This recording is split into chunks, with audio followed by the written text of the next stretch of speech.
Welcome to another Crack Open the Book, where we just want a little bit of your time. This is the place where the Bible is not hard to understand if we follow the rules of language. As we begin a new series, the Introduction to Teaching the Gospel, we invite you to come along. These are the things we think about, important things. And as in our introduction, we have identified that the gospel is very important. So we're going to discuss how to teach the gospel to your kids, to your grandkids, to others, and even a little bit to yourself. Now, before we begin, we have to remind ourselves of some fundamental rules of interpretation. One, we don't want to do proof texting. We don't want to take a verse, isolate it, make a true statement about it outside of its context. We always want to be mindful of using its context, because the Bible is to be treated with the same logic and common sense as any ordinary, intelligent writing. For though it is from God, its message is conveyed to mankind in the same way that men communicate with each other. One of the reasons we have so many different churches is because, quite frankly, not everybody follows the rules of language. So as we follow the rules to unlock the gospel, we remind ourselves that we're looking for what did the original writer intend for the original reader to understand. In order to do that, we want to know what did the words used mean at the time of their use, what was the context in which the words were used, and has the writer spoken to others on the same subject. We use that as our fundamental framework for interpreting the Bible and dealing with the issues that we are about to address. We also remind ourselves that we need a dictionary. And first off, we need to make sure we have a concrete understanding of the top 5 words that are associated with the gospel, and you see them there.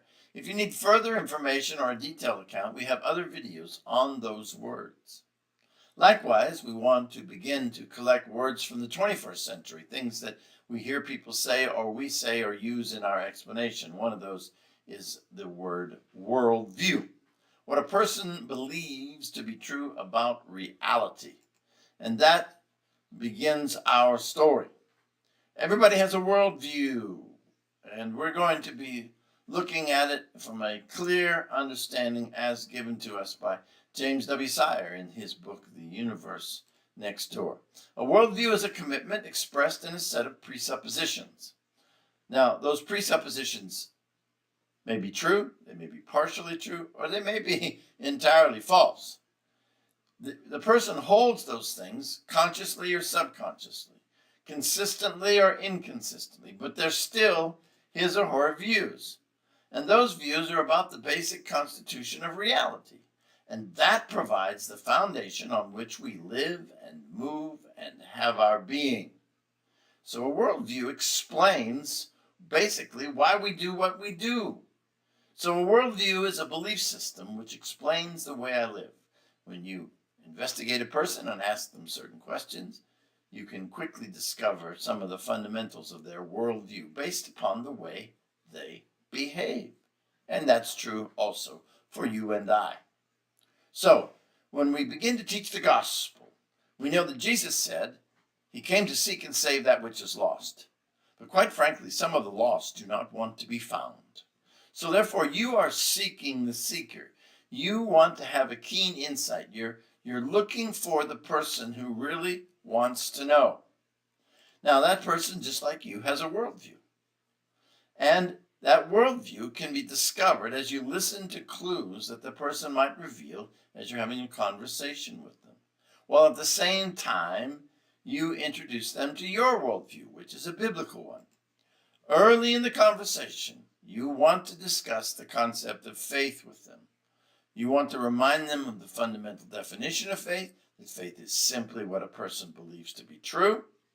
You want to remind them from a biblical standpoint that you acquire faith by the hearing of the Word of God.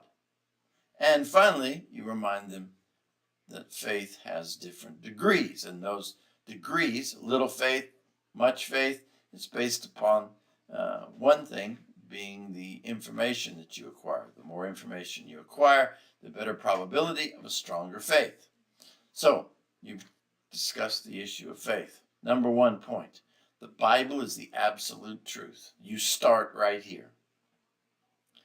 You look at biblical passages that support that belief, and I want you to consider writing your own in there. I will reveal some as time goes along, but the best learning takes place when you pick up the pencil. So search your scriptures to see what passages you may be familiar with or need to introduce yourself to that support the belief that the Bible is the absolute truth. Now, if you're studying with someone and they reject that entirely, they do not believe that, then you just need to stop.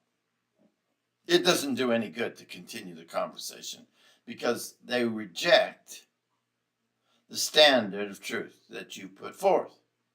Now, it is possible that the person is rejecting it because they're ignorant.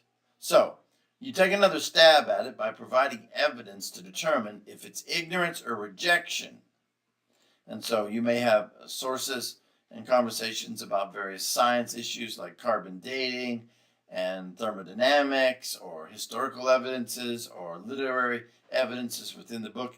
There's a number of ways that you can approach that. And over time, we'll discuss some of those, but you can put them there in that box. Now, if after giving them that evidence, the person's position changes to believing that the Bible is the absolute truth, then you're free to move forward.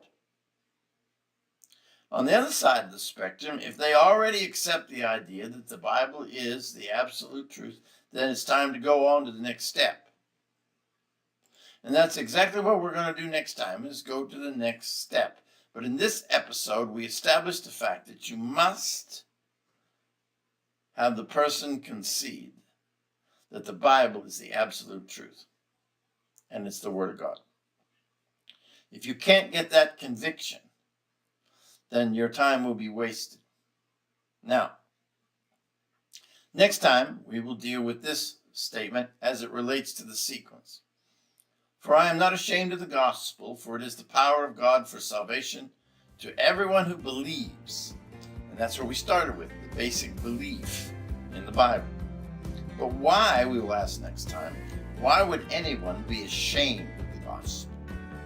Well, maybe you should give that some thought, and we'll revisit that next time here on Crack Open the Book. We'll look forward to seeing you.